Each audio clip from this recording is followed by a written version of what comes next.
So, what's up, everybody? Thanks for clicking this video. Thanks for tuning into my channel. This is episode 38 of Simon and AKDI on X. I'm Simon, a Black American from Louisiana, here with my beautiful wife. Say hi, boo. Hi, everyone. I'm AKDI from Turkey. And today we are reviewing La Sociedad de la Nieve, or The Society of the Snow, the 2023 Spanish Netflix film about a plane crash that happened in the Andes Mountains next to Chile that was full of Uruguayan rugby players. And we just recently watched the movie. We watched it from beginning to end a few hours ago, and also like the beginning of it last night. So, we watched it about a time and a half. But anyway, how did you feel after watching this movie, AKDI? The thing is, like, this was sort of like a mainstream movie that was, popular. So I saw some reviews and everyone was like, oh, it's so good. Like, if this was an American movie, it would win an award and all of those things. So I was like, okay, like, I want to see what the hype is about. But I don't think it, like, fulfilled the hype.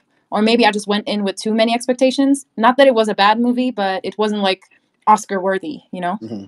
Mm-hmm. What do you feel? The thing is, this genre of film is a survival drama or survival horror, however you want to break it down. And it's based on an actual event that is actually horrific, and there is a powerful story there. This is the second time a movie has been made about this, and I just feel like in this time that they did it, I never saw the first one, but they didn't reach into the depths of what this story had to tell. Because this story is about humanity being lost at its highest level. Like, what is humanity to do when it's taken to the brink? Are we literally going to start eating each other? And if we start eating each other, what does that say about us as humans? But they didn't go there at the end, and they let the perpetrators of cannibalism walk away sort of scot-free and be innocent. But I feel like it's unfair to the people who died in this story, and also to the people that are hearing this story, to give them something to ponder on. Because the movie doesn't ever want to question, really, the humanity of people who eat other people, if that makes sense.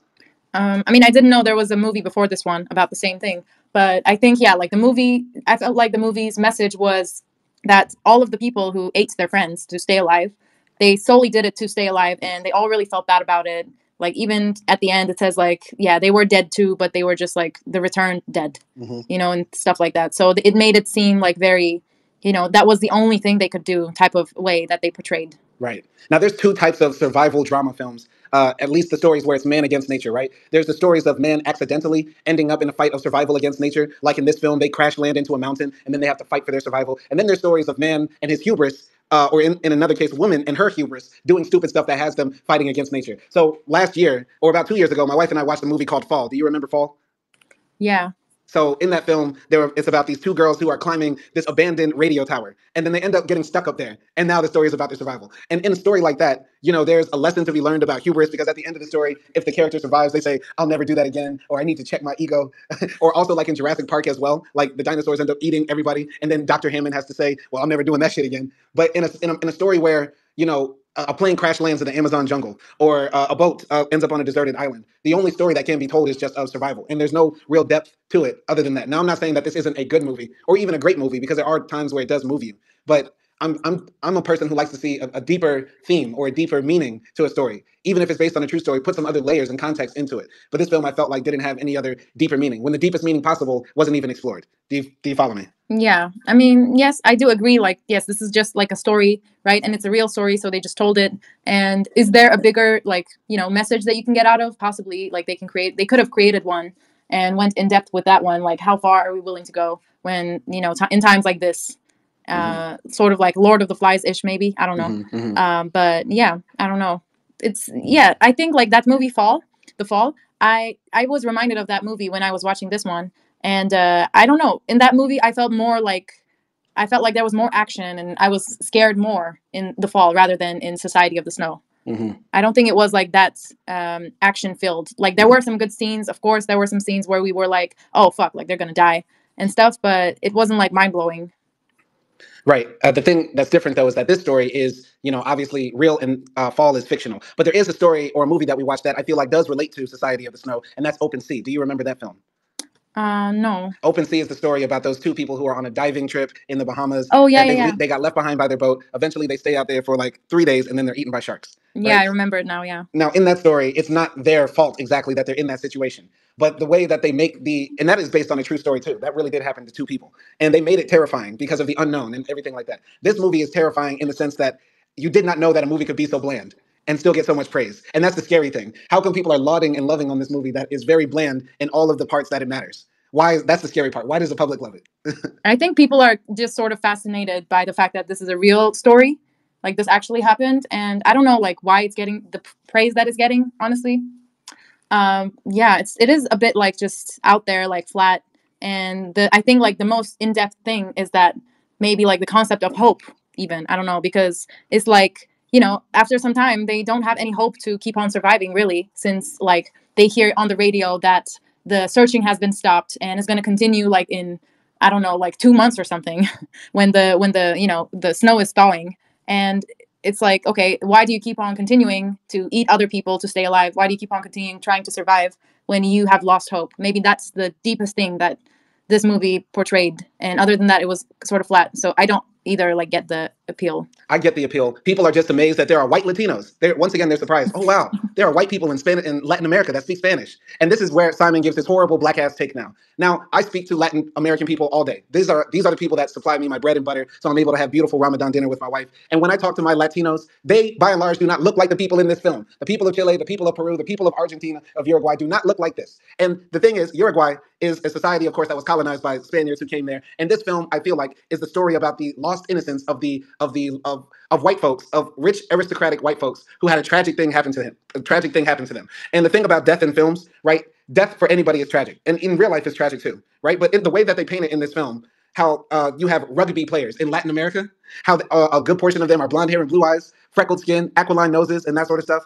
Meanwhile, the majority of like the Uruguayan, Argentine, Latin American population are dark-skinned people, very, very the opposite of what these people look like, right? What we're seeing on screen is like the aristocratic elite of Uruguay. Now, I'm not saying that the deaths of these people should be anything less to mourn, but what I'm saying, what they're projecting on screen here, is what I feel like they're saying how horrible, how tragic that our beautiful young blonde-haired sons had this horrible thing happen to them. And I feel like in this movie, what they're trying to do is paint this picture of this society in the past, how a lot of Latin American societies in the past look on themselves as inheritors of European society, right? Like in Argentina and to some extent in Uruguay, right? And what they're trying to do is show that these roughshod young men, you know, who had the world at their fingertips and everything in front of them, had it all taken away. And that's the real tragedy we should be mourning.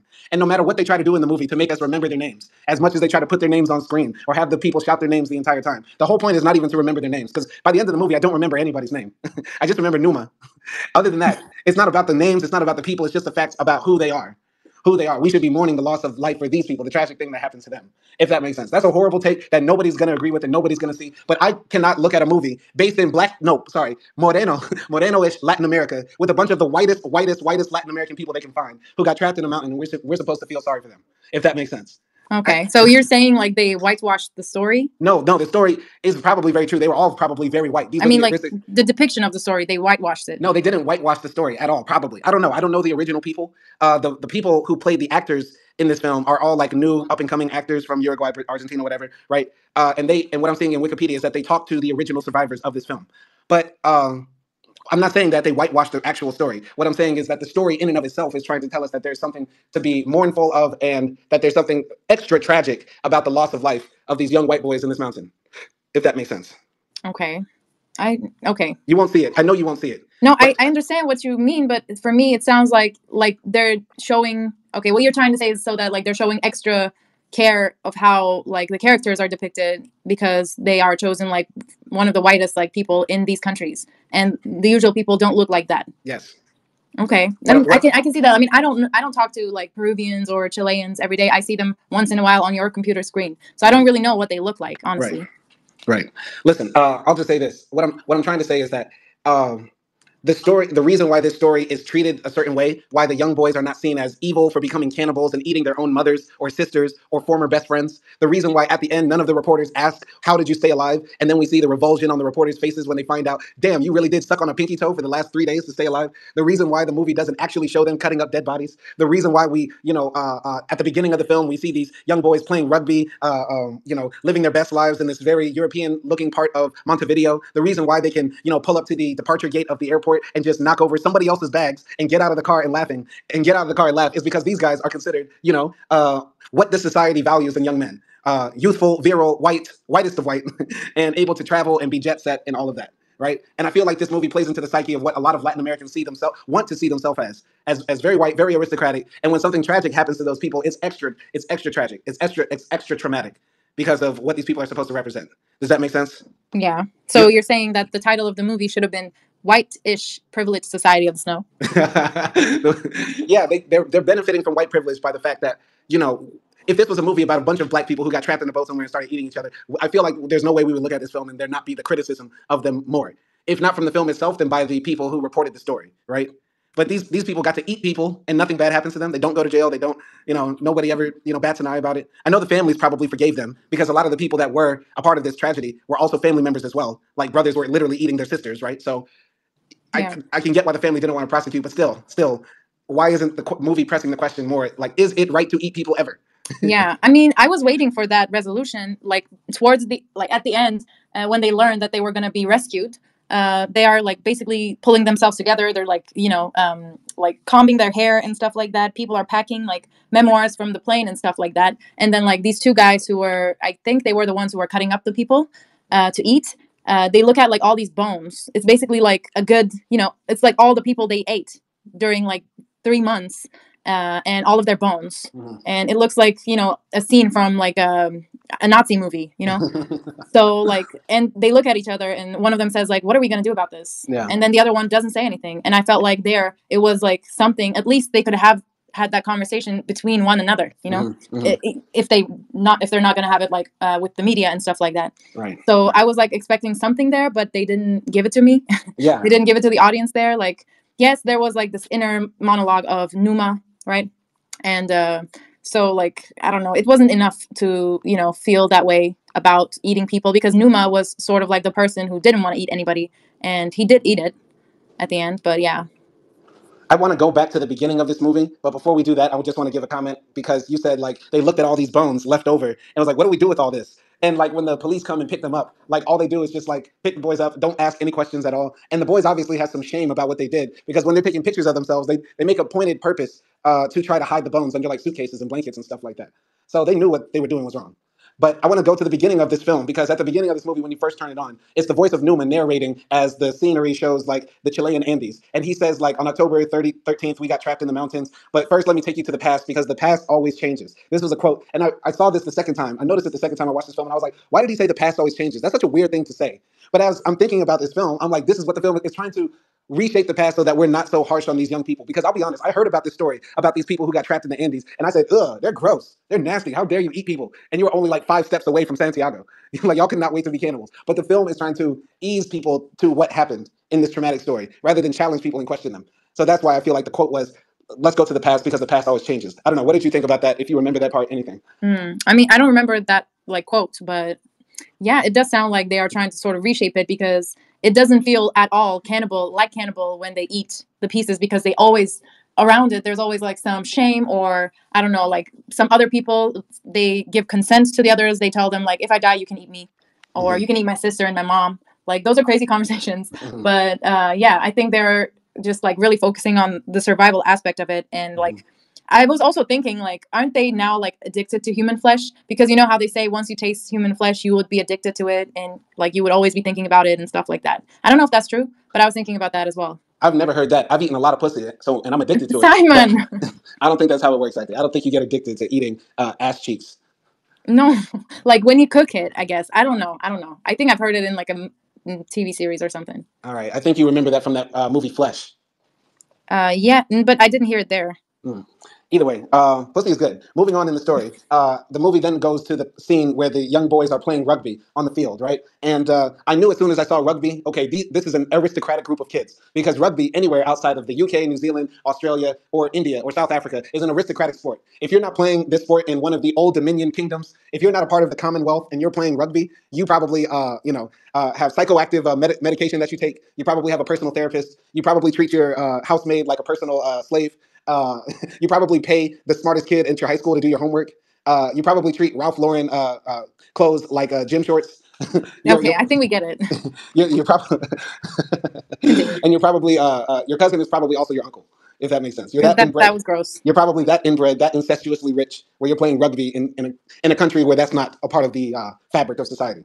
So yeah, basically these rich kids are like, kind of jockish, kind of assholish, kind of they don't care about the world because they're so rich, and they're like putting their money together to go play rugby in Santiago, Chile. And one of the guys, Numa, is like reluctantly coming along, but his teammates come to him during church mass and they pass him a note. And one of the interesting things while they go into the church, I remember this, the pastor is preaching about Jesus being left in the desert for 40 days and 40 nights. And the devil comes and tempts him and says, do you want a loaf of bread? I can give you bread, or something like that. And Jesus says to Satan, the flesh cannot live off of bread alone. And then the quote ends there from the priest. I don't know if you caught that. Did you? No. But I thought that was interesting because I felt like that story in parable relates to the film. And I thought that's where the film was going because Jesus, when he rejected the bread, he said, sure, I can eat right now, but will I be alive? Right? Because Jesus' humanity was tested in the desert when he didn't eat, when he fasted for all that time.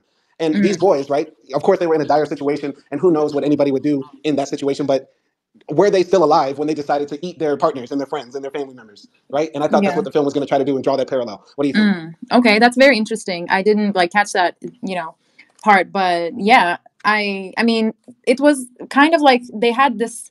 At least one of them had like this thing with religion, like later on in the movie. I think that was also interesting because they were like Christian rugby team, right? Mm-hmm. Christian. So they were like, I guess, very, at least their families and stuff like that, very religious and conservative, and they were constantly like praying and stuff.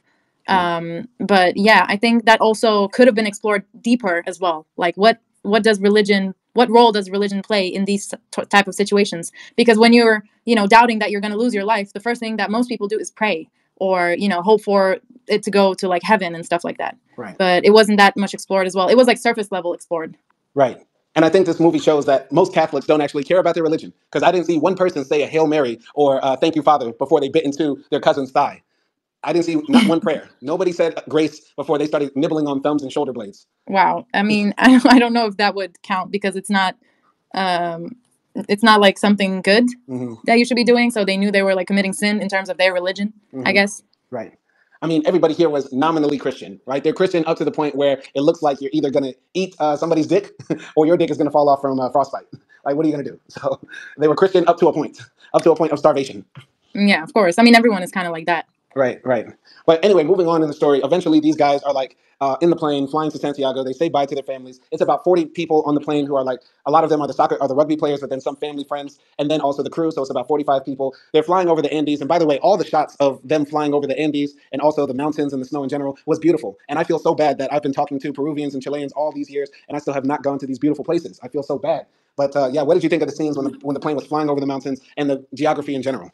Yeah, like you said, it was beautiful. It's kind of like that's, scary beautiful, if that makes sense, when you see like just a vast like forever field in front of you or a desert or like a snow-covered mountains and stuff like that. It's like so breathtaking that you feel small as a human in this world. Is that type of beautiful, and I would love to go there. And I also have to say like the scenes of like crashing and like the scenes where they're up in the air with the plane. I think they really did it. Like the whole effects there was really good. Yeah. Like nothing felt fake. It was like it felt very real. Yeah, I would definitely tip my hat to this film because when that plane does crash into the mountains, like the way it breaks apart, the way the people fall out of the plane, the way that people are like bracing for their lives onto their chairs, and then when the plane like collides into the ground, when you see people's bones snap, when you see like the armband go through like somebody's spine, like all of it is very graphic and real. And I was hoping, despite this being a Netflix film, because Netflix has certain like parameters where you can't be too gory, too nasty, too dirty. I was thinking, okay, if they're going to show crashes like this, then the scenes when they start eating people is going to really get nasty too.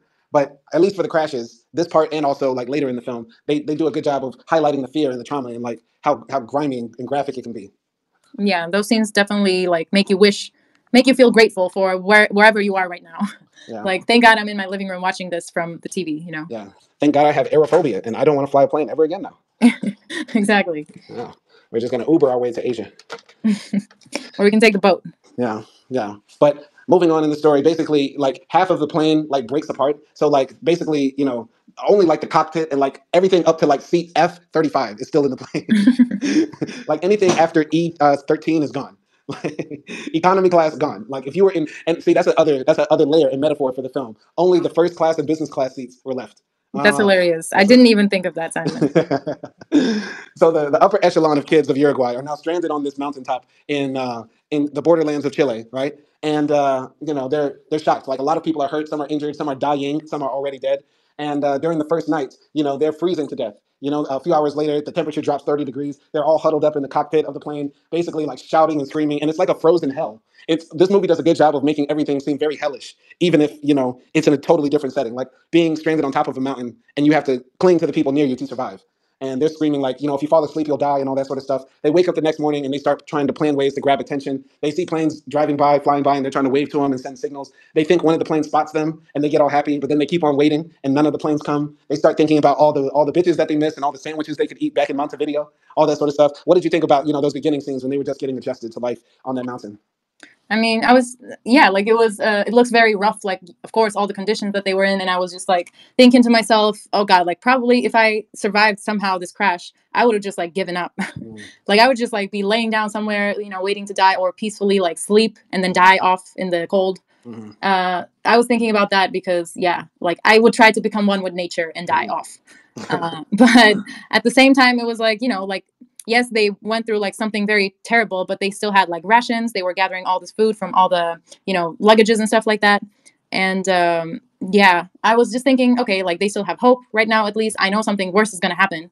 But it was just like, just seeing that whole setting, it was interesting. Right, right. I mean, for me, it's so easy to say what you would do or could do or would have done in a situation like that. But I feel like, if you survive a plane crash, you're already living a miracle, right? But if you survive a plane crash and you're somewhere, stranded or abandoned, the first thing you should do is just try to move. Like, I could understand maybe like staying for 1 day or 2 days, but if there's no help coming, I felt like they should have been started moving. And I know that's easy to say in hindsight, but Chile is like a very thin country. Like, if you know where east is, like if you saw where the sun is, right? Okay, and that you're somewhere near Chile, all you have to do is keep walking west, and in about 20 miles, you'll be at the Pacific Ocean, because Chile is a very thin country. So I was like thinking the entire time, guys, all right, the sun is setting that way. Let's just follow the sun, and in about 4 days, we'll be wherever we need to be. Seriously. But I don't know if I'm being an ass. Tell me. I mean, when they finally sort of walked, it was 10 days, right? But the thing is, like, it was like the middle of winter when they were there. I think it was like October or something from the dates. So they had snowstorms. Like, they could hardly, stay alive inside the plane during the night. So it's kind of like impossible for them to stay alive outside during the night if they wanted to walk. But I mean, I did think about the same thing as well. Like, because they stayed there for like, what, 70 days or something? That's like, that's more than 2 months. So it's like, bro, maybe all of you could have somehow survived, or at least some of you would have survived like it happened now. If you just all walked together with everything that you have. Yeah. But we have to remember, these guys are jocks. They're dumb jocks. Wow. Dumb jocks are the same no matter where they are. They could figure out how to put together a radio, and they could figure out how to slit open their cousin's ribcage to get the prime meat, but they didn't know where West was. Yeah, and also, by the way, I was kind of annoyed because one of the people who survived was this man and his wife, right? Liliana, and I forgot the man's name. But they were like scared little kids. Obviously, they're scared. Everyone is scared. But like, I don't know, this man was like old enough to be their father, and he never said anything. The woman never said anything about how things should be done, or they never like said what they were thinking, at least. Yeah. It was like they were like just very passive, and these like 20-year-old, 25-year-old like jocks were basically, controlling everything else. I was like, why are you so like, why are you like little kids? Yeah. Because definitely in like that sort of situation, the guy who is 40 years and old, this is in his mind, it's like, now's my time to shine. Now they'll realize how I got to live this old. Like, every man who's over the age of 42 is waiting for a moment when society falls apart so he can be the leader of young men. But this guy failed to live up to it. But I think the film didn't want the old guy running the show, because, like, okay, it's a Netflix film. We got all these 20-year-old Latin American twinks. We're gonna get all the women hot and all the gay men excited about these, semi-beautiful white Spanish-speaking people. Wow, they exist. So that's why the film didn't want to have, the 40-year-old man. He was just huddled under a blanket, like fingering his little, girl, like the entire time. Ew, Simon. Sometimes you're so graphic with your descriptions. But that's true. He was under the blanket the entire time, just fingering the girl, just like. I mean, I don't know. Maybe you never know, like, people's psychology. Maybe they were in the state of shock. But I just feel like, if we were to be in a situation like this, and let's say it's a plane of like African American people or just mixed people, okay, they're not like Spanish white looking people, and I feel like, we would say something too in terms of like how things are going to be ruled. I'm not going to like fight for leadership, obviously, but I would be like, hey, let's try to do this or that, Hey, if it was a bunch of black people on that plane, we would have been down from that mountain. We would have been down. We would have found a way. I know, right? There's no way in hell I'm staying here. Like, niggas would be like, oh hell no, we getting off this. Wow.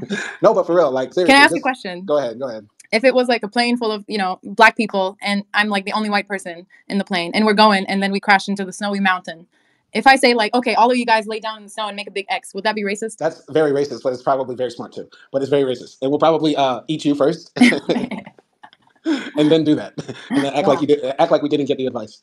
But I was just trying to survive, but I'm sorry if that's racist. No, but it wouldn't have worked anyway, because in the movie, like, all the planes are flying by, but they don't see them, because when some of the guys from the plane wreckage try to go look for the other parts of the plane, they're like, oh my God, they turn around and they see that they can't even see the plane when they've only walked like 30 minutes away from it. So eventually they find a radio, and the radio tells them that the Uruguayan government, the Chilean government, the Argentine government, they've given up on finding these people, and they're going to start looking in a few months. And they start crying. They really start wiling out and stuff like that. It's been a few days since they've eaten. Some of their pee is turning black. Now they're eating cigarettes. The holes in their belts aren't enough to keep their pants up. And so yeah, about 10 days into this, they're like, yeah, let's start eating each other, guys. And I'm like, these boneheads, if they if they paid attention in geography class enough, instead of trying to look up girls' skirts, instead of paying the nerds that they gave swirlies to and wedgies to, if they actually paid attention, they would have been able to walk their asses down from the mountain. But see, this is the thing. The film is not going to treat this like what it is, like Dumb and Dumber. Nobody's going to treat this like the comedy that it is to some extent, the dramatic comedy that it is. But Simon, like, I feel like I understand why you're frustrated of them not walking, but come on, like, they are from that like place. They're not Chileans, but they probably know what the Chilean like map looks like, or as a country what it is. They've probably been there before since they're rich. Maybe, I don't know. But yeah, like, I feel like if it was that possible of a thing, they would have done it like in real life. I'm talking about like the real event that happened. Yeah, well, like did. It's not there were like 20 something people surviving, 24 or something at the beginning. Like, I feel like one person would have thought about it. Right. I understand that. And maybe they did. Maybe they know the environment better. But like I'm saying, or like you said earlier, you said this is like the end of winter, when really it was more like the end of spring. Because December, the time that they actually did get rescued, the month that they got picked up in, that was like the beginning of summer. So either way, like spring going into summer, like it's not that big of a difference in weather. And in the time in the movie, as they showed, like it's not like it was snowing all the time or it was extra cold and it was precipitation. Like during the days it was clear and during the night there was sometimes a lot of snow. But either way, like Chile is not that wide of a country. You could walk the ends of the country possibly in one day if you really tried. So I'm just saying, they ended up walking their way to freedom. So yes, and it took them 10 days, and also it's like they're in the mountains, so they probably had to go like up and down a couple of times. Yeah, I'm just saying, it's not like if we got dropped somewhere in Mauritius, don't you think eventually we will be able to find our way to civilization? Yeah, I mean, I would probably walk, but once again, like, it depends on wherever I am. If there's a snowstorm happening, then I don't know. But I would have definitely walked or tried to walk when I found out that they weren't searching for me anymore, at least. Yeah, definitely. But either way, forgetting on what they should have done or could have done, just getting to the point when they reach the point of the film where they start talking about eating people, right? One of the guys starts suggesting, like, I refuse to starve to death. And then that causes this whole debate in the cockpit of the plane where they're like, is it legal? Is it moral? Is it ethical? Is it delicious? They ask all these questions. And it sort of gets settled when one of the guys says, don't I have the right to live? Who's going to take that right away from me? And everybody's just quiet, like, yep, I guess he's got a point. And I felt like that was a good time for the film to like start to question the morals of these people. But nobody ever brought up God in that entire conversation, right? Nobody ever brought up, is this the right thing to do morally? Does our religion permit this? Nobody said that. They kept on talking about law and different sort of stuff. So that was one thing that stuck out to me about that. What do you think? Yeah, I was thinking maybe there was going to be conflict between characters. And I was kind of expecting like when the guy decided to like cut up one of the dead ones, I felt like there should have been like some sort of conflict between maybe like Numa and whoever the other guy was cutting them up. And that could have created some discussion around it, because I felt like that discussion that they had wasn't really a discussion. Like, it wasn't enough, because it was like, is it moral? Is it this? Is it that? Who's going to take my right away? And like, that was it, Yeah. And yes, like, it makes you still think, like, would I do this? Is it moral?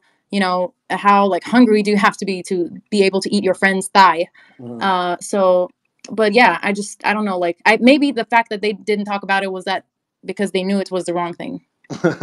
And they just like, it was like sort of like a shared crime, Yeah, possibly. But there was still this, I think, holding out from Numa, because Numa, the main narrator, he's like, this isn't right. He's trying to hold on to his humanity while other people are trying to make him eat the food covered in snow. He says, I can wait. I'm not, what did he say? Somebody asked him, I'm not giving up. He said, I'm dying, or something like that. Because Numa understood this is natural, right? Like, okay, there's certain things that you can do to continue to live, but the flesh cannot live off of bread alone, as Jesus said at the beginning of the movie, right? And I think Numa heard that in church and really embodied that and lived it to some degree, right? Because Numa died, I think, basically from starvation, right? Numa eventually passes away because he's not getting the proper nutrients and stuff like that. So even though he does eat the flesh sometimes, it's not the actual flesh that is enough to sustain him. So yeah, I don't know. Yeah, I mean, he also had an infection in his like leg. Maybe it was like the combination of both. Like, he had this infection going off in his body, but plus also he was like malnutritioned because he wasn't eating like the other ones. But yeah, I mean, yeah, I think like maybe Numa saw giving up as becoming a cannibal, or just someone who is focused on surviving in others' flesh and not doing anything. So I feel like once his leg was done, he couldn't do anything to stay alive or keep others alive. So he was like, if I can't do anything, then there's no point in me eating flesh, because I'm just like, now I'm just munching on human flesh without having to do anything, you know? I think like he only ate the flesh because he believed that it helped him keep on like helping others to survive. Yeah, yeah. I mean, I think Numa is the most sympathetic character in this movie because he seems to be the most morally guided one upon closer inspection. But everybody else in the movie, they still paint them in a moral light. Like we never see them as less than, good, honest, white Uruguayan kids who just so happen to be in a bad situation. I'm so sorry you got to eat your bread, buddy Gonzalo.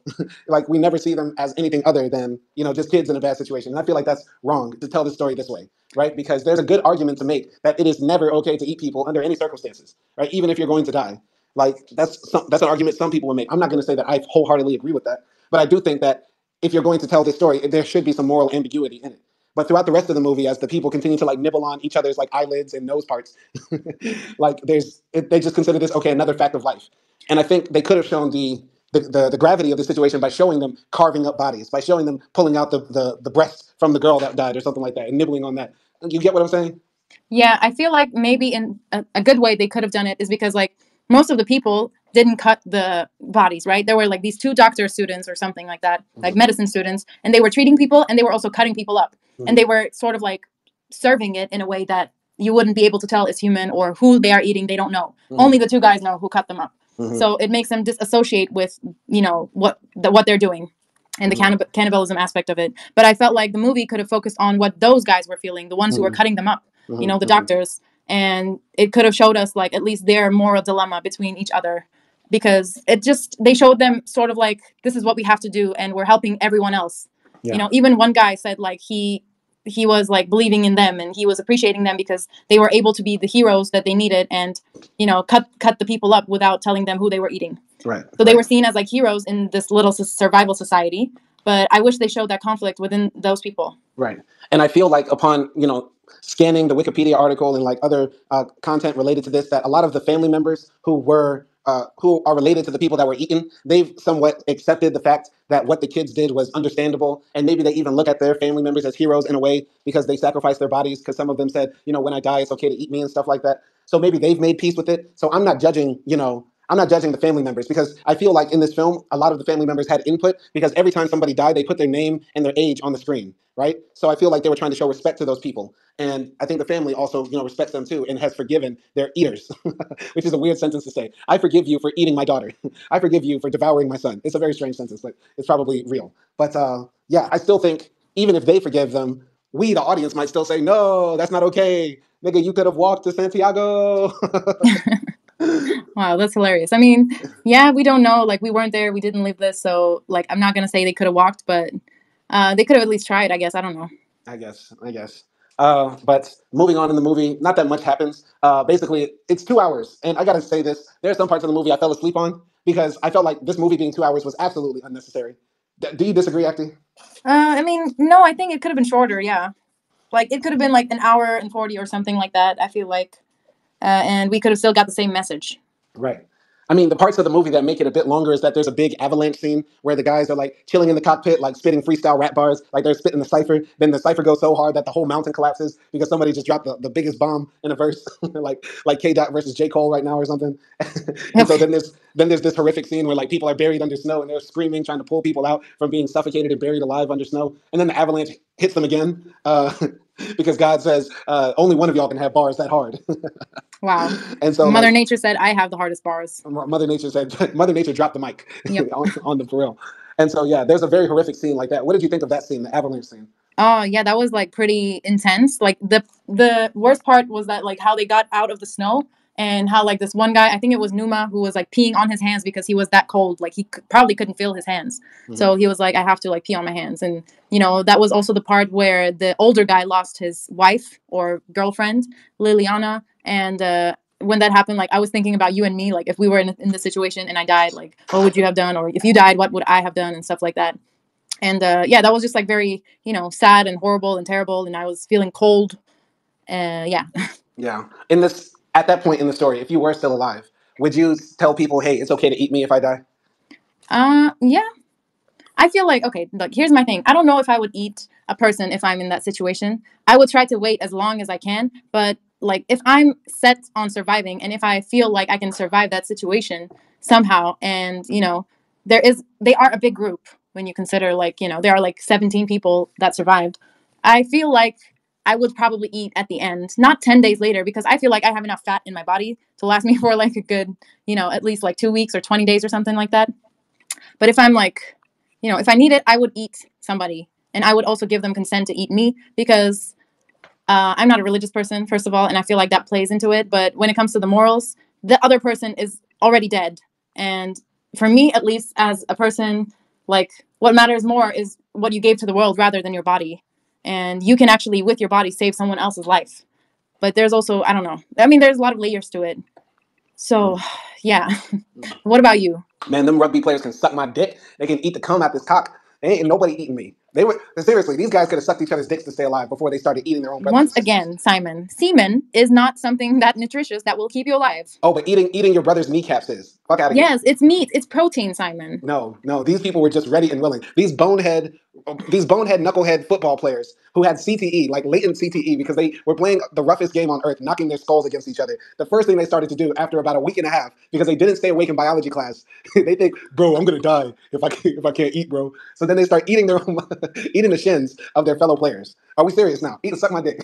Okay. Here's a question: if this happened to you, but on the plane, the team of Lakers is on the plane, okay, and then you guys crash into a mountain, and now you're like trying to survive, would you give them your consent? You know what's the funny thing is, most of the players of the Lakers at least have a college degree, and I'm pretty sure it's sensible enough to figure out how we're going to get down from this mountain. Like Okay, I said, that's not the question. Imagine the same shit happened, and now you're under the avalanche or whatever. If you're telling me I'm going to tell Shaquille O'Neal to that he could eat me, no, he could eat my ass. Fuck that. Shaquille O'Neal cannot eat me. Why not? Because I don't want Shaquille to eat me. Oh well, you will be dead. Like, it won't matter to you. You'll be long gone. You won't have a conscience anymore. I'll curse them. Why the fuck does it matter? I feel like humans take themselves too seriously sometimes. Yeah, I will curse them. I will infect their knees. I will inflame that back. No, you won't do shit, okay? Like, you're dead. They will have pus-filled organs the rest of their life if they eat me. Oh, God. Anyway, okay, I'm skipping this part because I cannot argue with you on this. No, seriously. Seriously, these guys should have considered really like filleting each other before they decided to eat each other. Okay. Once again, I'm not arguing with this. Everybody knows that sperm does not have protein. Yes, it has calories. The thing is, they needed calories. At least they thought they did. These dumbasses. I'm serious. If this movie was about a bunch of like football players, people would say, you guys are so dumb. But because they're a bunch of blonde hair, blue-eyed, Uruguayan, Latin-speaking, Spanish-speaking white folks, people are like, oh, they're so brave. Okay. But if this was the Cleveland Browns getting trapped on the Sierra Nevada mountains, people would be like, you dumbasses. Wow. I'm just saying. I'm putting that out I cannot continue. But the thing is, okay, I looked it up because of you, and a spoon of sperm contains between 5 and 25 calories. That's not a lot. Yeah, but nobody dropping spoons. We dropping ropes. How are they going to drop ropes? They're peeing like black pee. Like, imagine what their semen is like.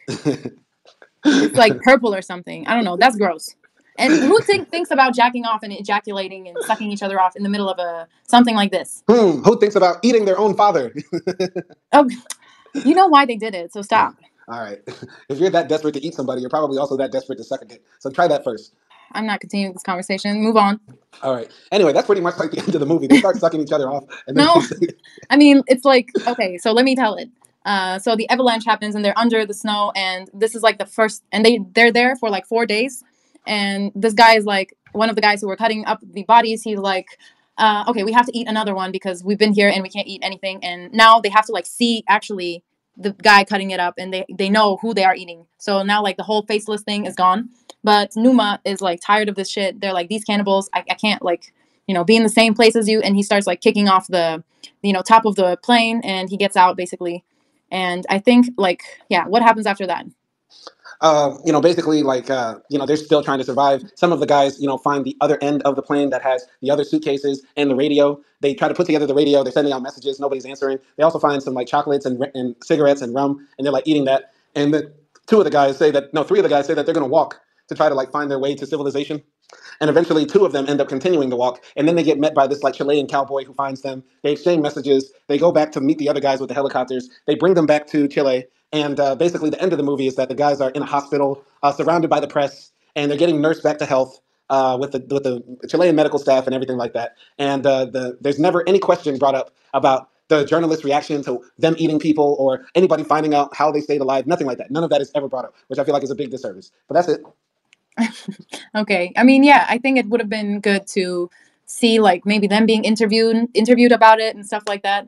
And we never got to see that. Basically, there was this inner monologue at the end where Numa was talking, and Numa dies, by the way.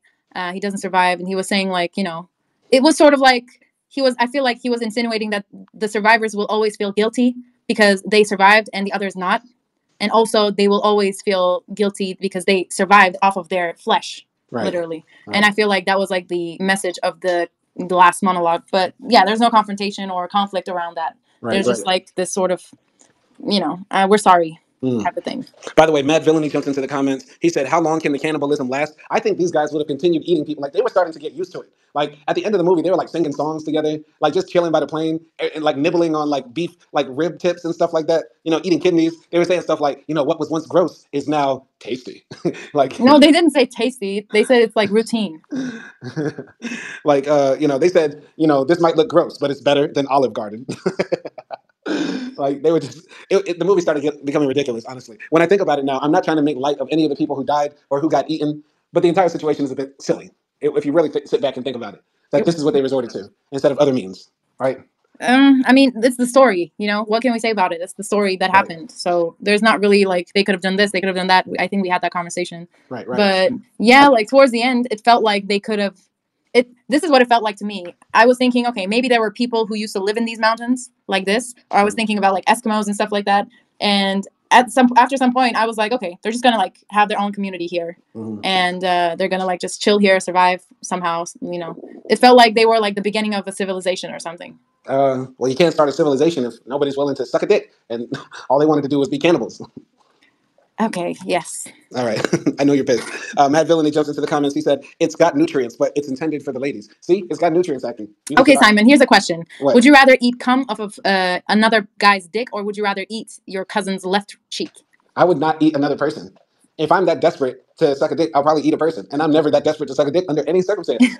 Well, if you were, this is a hypothetical question, Simon. I'm not asking if like this ever happened to you. Are you saying what would I rather do? Yeah, if you were in the situation, are you going to eat somebody or are you going to eat cum? Of course, I would rather eat somebody. Okay, so why are you questioning them? Because these are jocks. And telling them to suck each other's dick. I'm questioning them because these are jocks, and everybody knows jocks are latent homosexuals. Okay, oh God, this is frustrating me. It's just hard for me to take this movie seriously because, like, no matter what they try to do in the movie, like, try to throw everything against the wall. Like, at the beginning of the film, they show, like, protests in Uruguay, but though that has nothing to do with the film. They start playing, like, 70s, like, psychedelic rock when they're pulling out the plane to, like, harken that essence of, like, the, that Americana feel of, like, the rough and rugged individual or these ragtag group of, young boys who are ready to conquer the world. All this sort of stuff they throw at the screen to sort of give it that feel of that Americana New World excellence. Wrapped in white aristocracy in Latin America, all the stuff they try to throw at the screen, it doesn't work. It doesn't hide the fact that this film is about a bunch of degenerates, bonehead, losers who are waiting on the government to give them a handout. Seriously, they should have pulled themselves up by the bootstraps, forgot about all that stuff that happened to them, and figured out a way to make it better for themselves. But instead, what we see is the result of a bunch of people who don't know how to make it on their own. All they know how to do is bitch, moan, and complain all day about what happened to them. Oh, boo-hoo, we were in a plane crash. They need to man up and forget about it. My parents came to this country with nothing, and you don't see us complaining. Oh my God, that was like the worst speech ever. But I can see the flaws in this movie's depiction of like, that white aristocracy and all the Americana shit that you were saying. Yes, I see that. But like the fact that you were saying they should have done this, they should have done that. You don't know. You've never been in the situation, and you probably won't be in the situation. You never like had to survive for your life before. In a situation like this, when you're faced with like harsh nature. So like it's easy for you to say they should have pulled themselves up from their bootstrings and they should have walked away and all this stuff. Like I feel like you're being a bit cocky. I'm just saying all the stuff the white supremacists say about us. What does this have to do with that? I'm just saying, like, they love to say, oh, all we do is bitch and moan and complain about slavery and civil rights and racism and stuff like that. And what were these guys in this movie doing? Like, the irony about this film is that this movie is about a bunch of white people sitting around waiting for the government to give them a handout. And people say, oh, this is such a beautiful film. It's such a powerful story of triumph. But then if this was a story about, I don't know, single mothers waiting to get their government welfare check, people would say, that lazy welfare queen bitch. You get what I'm saying? I'm sick of the double standards. I can't look at a movie like this and not give my black ass point of view. That's the beauty of us having these movie reviews. I give my black ass point of view, and you give, acting point of view. I'm not Wow. going to label you with. I'm not going to label you with anything because you're an individual. But I'm I feel saying my like you were point of going view to is do this.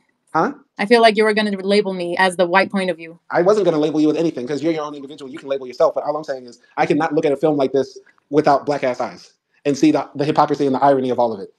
Okay, but I understand where you're coming from. But just because there's a movie made about it, it doesn't like put all the other movies that talk about other type of struggles, away. Like everything matters. All of them matters. It's not like this is something that somebody did to them, right? It's like an accident, and then they ended up surviving. So now probably in their countries, this is like a big thing that they like to talk about and make movies about, and that's that. I just don't read more into it, but I do like the way like you see things, and I do see those things when tell them. Right. But I just don't think it takes away from more meaningful like movies. I But think it does. I think it does because on one hand, this is the film that people are saying, "Oh, it should have won an award. Oh, this film is so beautiful." If it was in another country or in English, people would say this is an Oscar winner and stuff like that, right?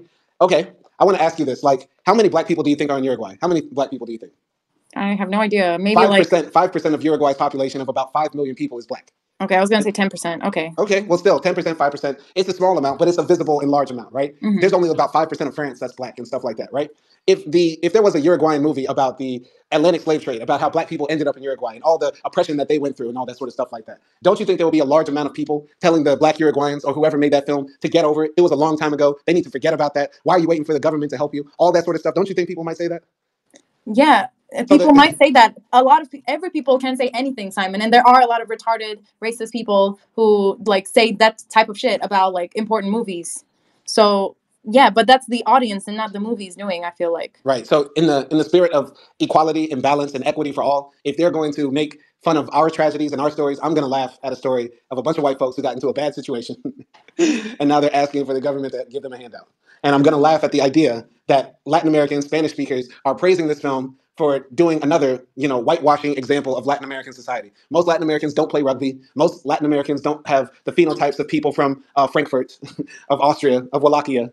Most Latin Americans don't look like this, do this sort of activity, live this sort of lifestyle. And so I find it funny that, people might look at this film and say this is a great piece of art, aside from it being a beautiful film, when really it's about a bunch of degenerate bonehead thugs who started eating their own friends instead of trying to make their own way and make their own destiny.